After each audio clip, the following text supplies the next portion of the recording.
Buenas tardes. Hoy voy a compartir este breve video con ustedes explicándoles que, contrariamente a lo que el profesor Alberto Venegas Lynch dijo cuando remarcó que la deuda pública es totalmente incompatible con la democracia porque compromete ingresos de las generaciones futuras que no se pueden defender porque todavía no han votado, este enunciado del profesor Alberto Venegas Lynch, desde mi punto de vista y desde un punto de vista analítico praxeológico de lo que es la democracia, es equivocado. Y les voy a explicar por qué.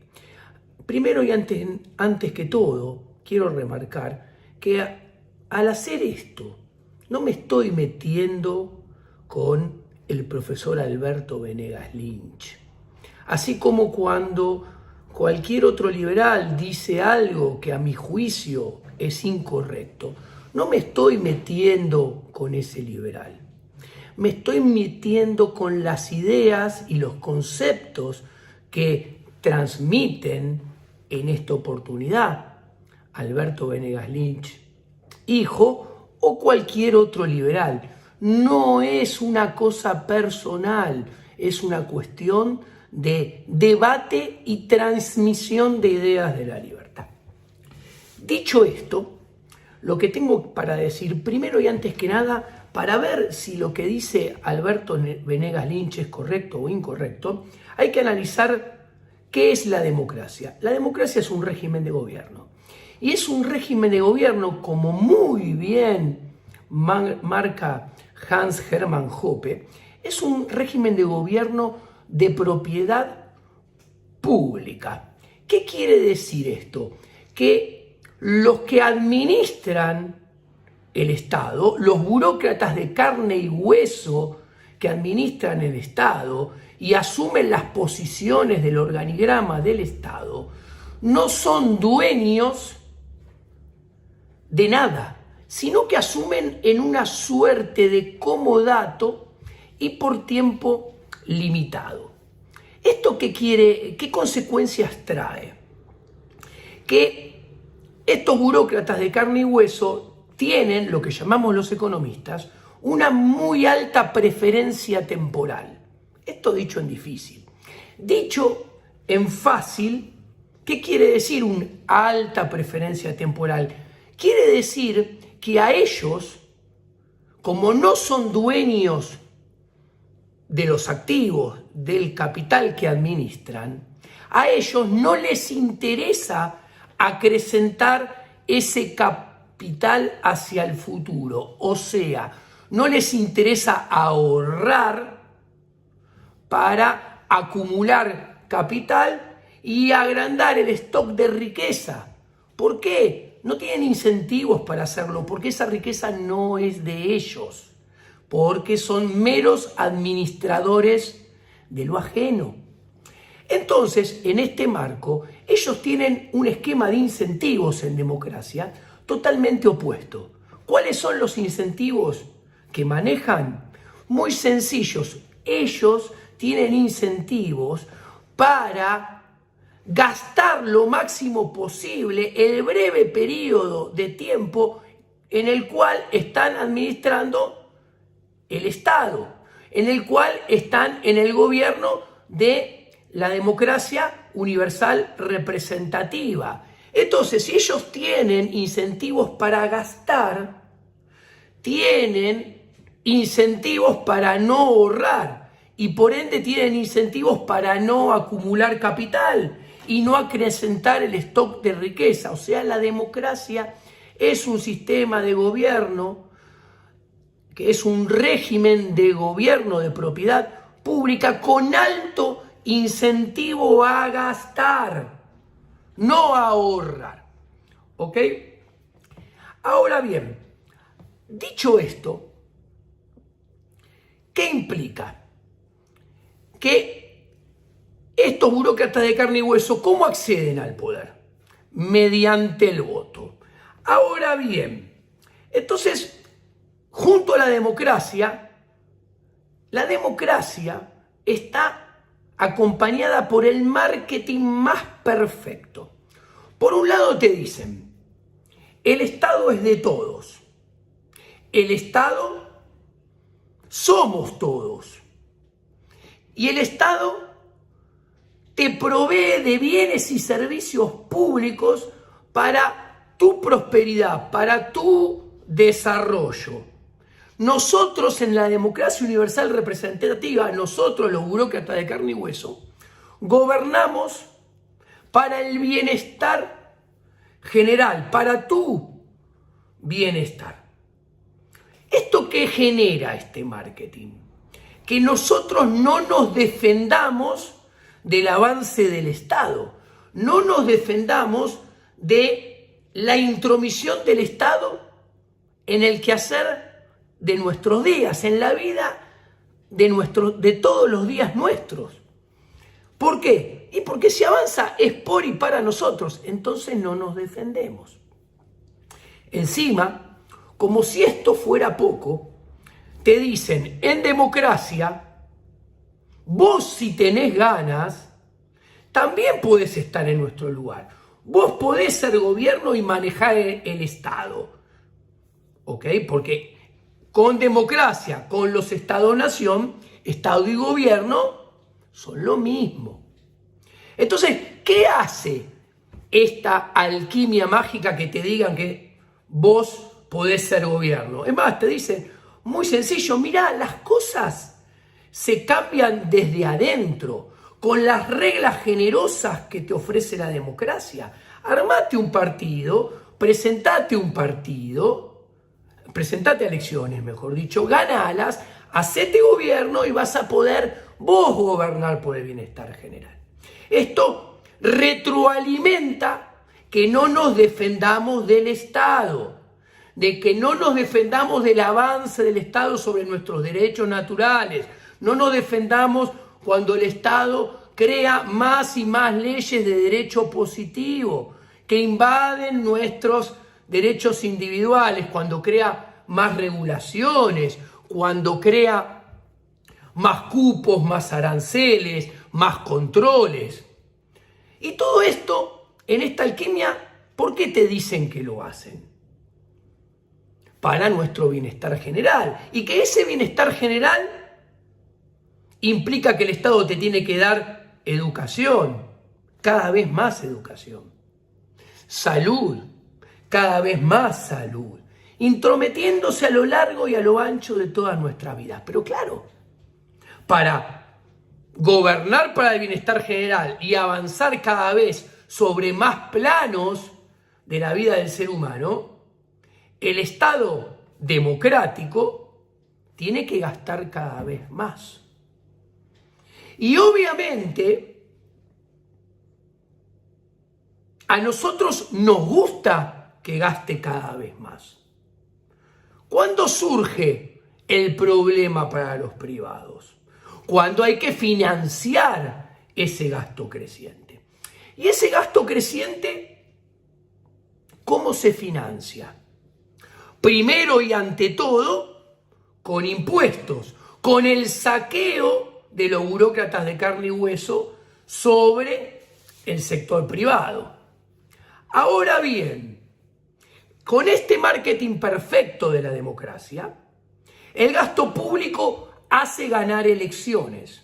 O sea, aumentar el gasto público hace que los burócratas del Estado tengan más chances de perpetuar su negocio, que no es otro que quedarse en el poder, gastando más y más.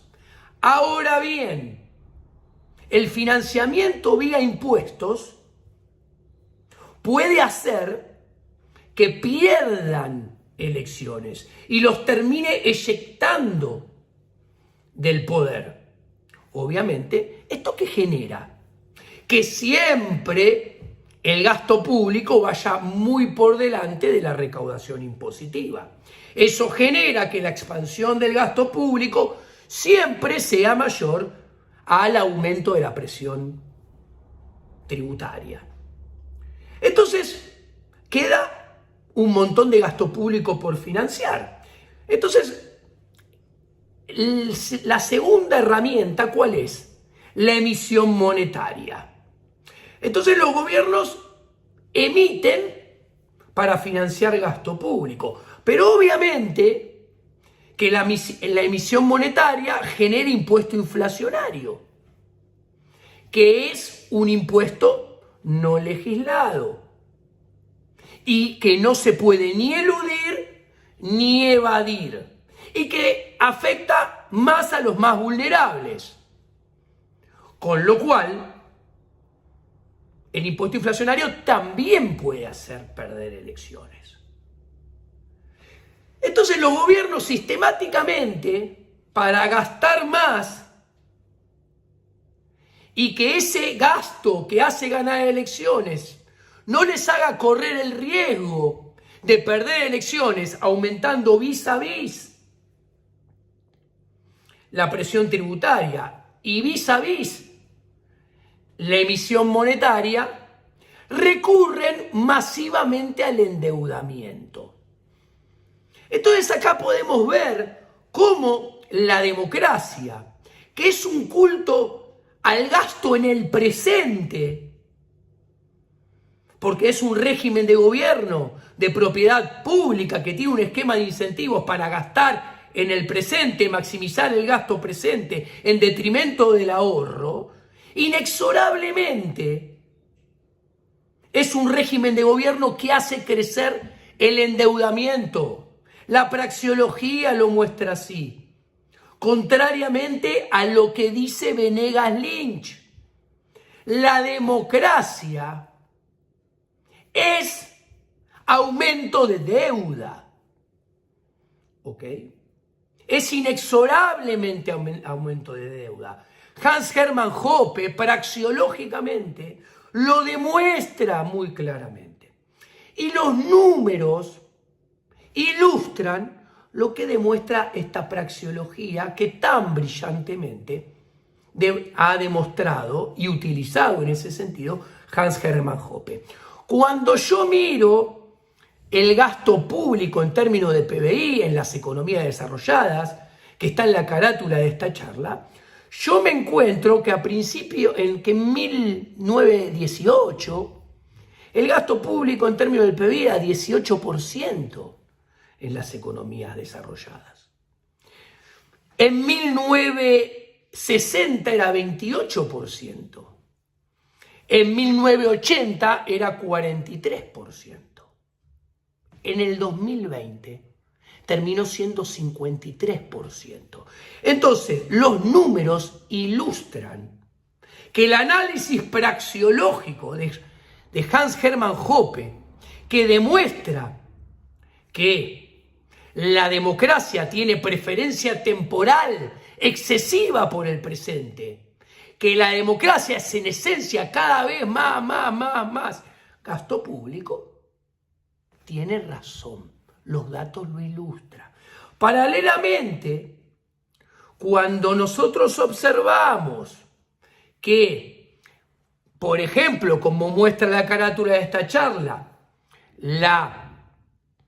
el endeudamiento en relación al PBI en las economías desarrolladas en 1980 era 40.9 del producto y en el 2000 ascendió a 111 puntos del producto. O sea, en 40 años el peso de la deuda en relación a la producción de bienes y servicios de las economías más desarrolladas del mundo se triplicó casi.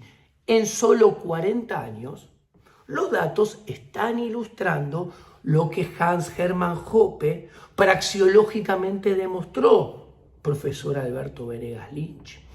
La democracia es en esencia un régimen de gobierno de propiedad pública que acrecienta el endeudamiento.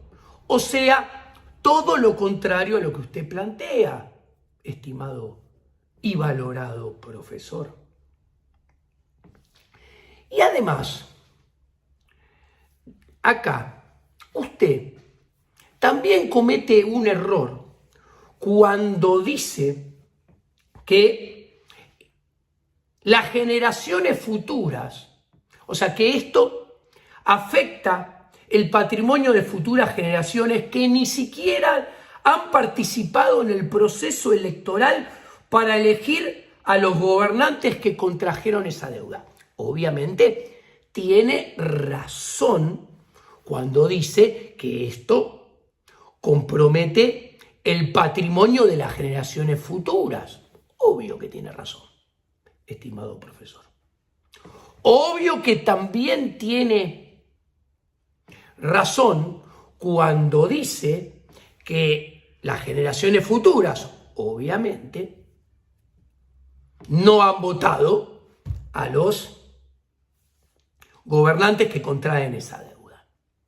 Ahora bien, lo que yo creo que se confunde usted, profesor, y acá voy a pasar a basarme en Lysander Spooner, es que cuando nosotros votamos, nosotros no decidimos nada. Es más, ni siquiera estamos eligiendo representantes. Entonces, cuando nosotros votamos por el mero hecho de votar, las generaciones presentes tampoco tenemos ningún control sobre el endeudamiento. Caemos o sufrimos, mejor dicho, lo mismo que las generaciones futuras que no nacieron y no se pueden defender. Nosotros, los que concurrimos a las urnas, tampoco nos podemos defender del mayor endeudamiento con el voto. ¿Por qué? Primero, porque el voto no es un contrato. No tiene ninguna de las características que tiene que tener un contrato.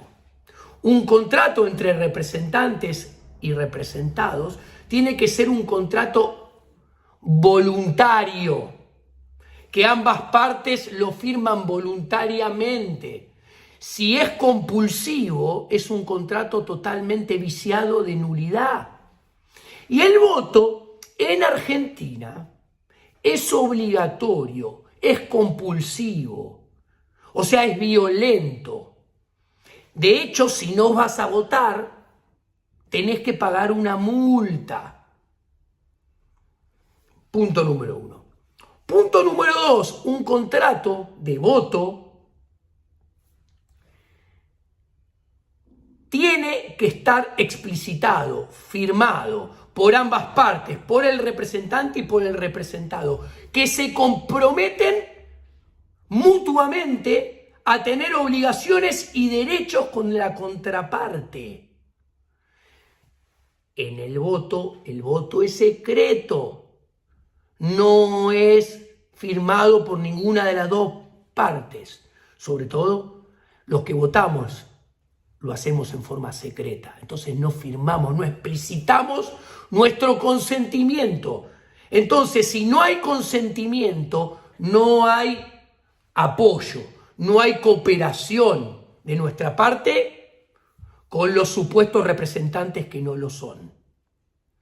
Entonces no hay cesión de poder de nuestra parte hacia ellos. Ahora bien, además, hay un tercer vicio. En todo contrato se ponen cláusulas de monitoreo, de auditoría, para ver si ambas partes del contrato, representados y sobre todo representantes, están cumpliendo y llevando a cabo ese contrato según lo previamente pactado. Y en la democracia no hay nada de esto. Nosotros no tenemos ningún mecanismo ni de monitoreo ni de auditoría de lo que hacen los diputados y los senadores, que son los que votan los presupuestos donde se fijan los niveles de toma de deuda y de crecimiento de endeudamiento, por ende aumento del stock de deuda en relación al PBI. Y además, cuarto, no hay cláusulas de salida. Cuando votan un presupuesto con aumento de deuda, estimado profesor Venegas Lynch, nosotros no podemos hacer nada, no podemos revocar la representación y hacer que ese presupuesto con ese incremento de deuda no sea promulgado, no sea aprobado por el Congreso y promulgado por el Poder Ejecutivo. Entonces no podemos hacer nada para que la deuda no aumente. Y del otro lado, los diputados y los senadores que votan el endeudamiento, el Poder Ejecutivo que promulga la ley de presupuesto con el aumento de endeudamiento, no tiene ningún esquema de incentivos para estar atados a nosotros. Es más, usted lo sabe muy bien, ellos, como cualquier ser humano, persiguen su propio bienestar. Ellos no persiguen el bienestar de esa mentira que es el bienestar general, que tanto usted como yo, ambos sabemos que no existe, porque el bienestar, la función de bienestar solamente puede ser una función individual, que cada uno de nosotros solos tenemos la información para construirla y maximizarla, o intentar maximizarla sujeto a una restricción. Entonces, ellos persiguen su propio bienestar. Lógico. Y su propio bienestar en un régimen de gobierno de propiedad pública como la democracia es maximizando el gasto presente. Pero obviamente al mismo tiempo intentando minimizar la presión tributaria que cobran. Porque si no los dejan de votar. Entonces, podemos ver claramente que todo el esquema de incentivos en la democracia de los burócratas de carne y hueso es para aumentar el endeudamiento, aumentar el gasto y que no se note que eso es financiado, que eso hay que pagarlo. ¿Y cuál es la manera de que no se note? Con que lo tengan que pagar las generaciones futuras, estimado profesor Venegas Lynch. Entonces va a aumentar el endeudamiento. Y más aún, también lo sabe usted, profesor Venegas Lynch, que tenemos un sistema bancario que es socialismo monetario, con los bancos centrales, el dinero fiat y el sistema de encaje fraccionario, que es una prebenda que los burócratas del Estado le dan al sistema bancario y al sistema financiero, permitiéndole crear crédito de la nada sin ningún respaldo detrás. ¿Y ese crédito que les permiten crear, para qué es? Para que ganen dinero a expensas de dinero ajeno, de propiedad privada ajena. Y hagan un botín. Pero siempre y cuando ese botín lo compartan. ¿Cómo? Aumentando el financiamiento para la deuda pública. Tanto sea de tesoros nacionales como de tesoros de estados subnacionales. De hecho, es lo que hace la Reserva Federal de Estados Unidos, que hizo la Reserva Federal de Estados Unidos con el Q1, Q2, Q3 y ahora hace 15 meses con el COVID. Y que actúan coordinadamente con el Banco Central Europeo, el Banco Central Japonés, el Banco Central Canadiense o el australiano. Todos los bancos centrales están haciendo lo mismo. Están expandiendo, estimado profesor Venegas Lynch, la base monetaria. ¿Para qué? Para comprar deuda de los gobiernos nacionales. Entonces podemos ver cómo la democracia es, en esencia, aumento de deuda pública. Y como dice el profesor Hans Hermann Hoppe, la democracia lleva al socialismo siglo XXI por la puerta de atrás. La democracia es socialismo. Es comunismo, como dice el profesor Hans Hermann Hoppe, en versión light. Y el comunismo siempre ha sido una máquina de hipotecar la prosperidad, el desarrollo de las generaciones futuras. Entonces, estimado profesor Alberto Venegas Lynch, la democracia es una hipoteca inexorablemente sobre el patrimonio, la prosperidad y el desarrollo de las generaciones futuras. Todo lo contrario a lo que usted en su frase ha explicitado. Muchas gracias, espero que le haya gustado este video a todo el mundo. Hasta luego.